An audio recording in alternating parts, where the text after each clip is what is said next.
Всем привет! Обзор на дом семейный. Показываю и рассказываю. Он трехкомнатный получается. При входе шкаф. Здесь, значит, у нас большой санузел. Здесь такая гостиная с кухней.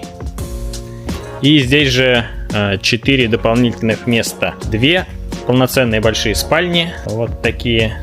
Выход на террасу. Смотрите, вид на море какой. Сегодня вообще шикарная погода. И здесь у нас бассейн. Супер. А на террасе можно отметить какое-нибудь приятное семейное событие.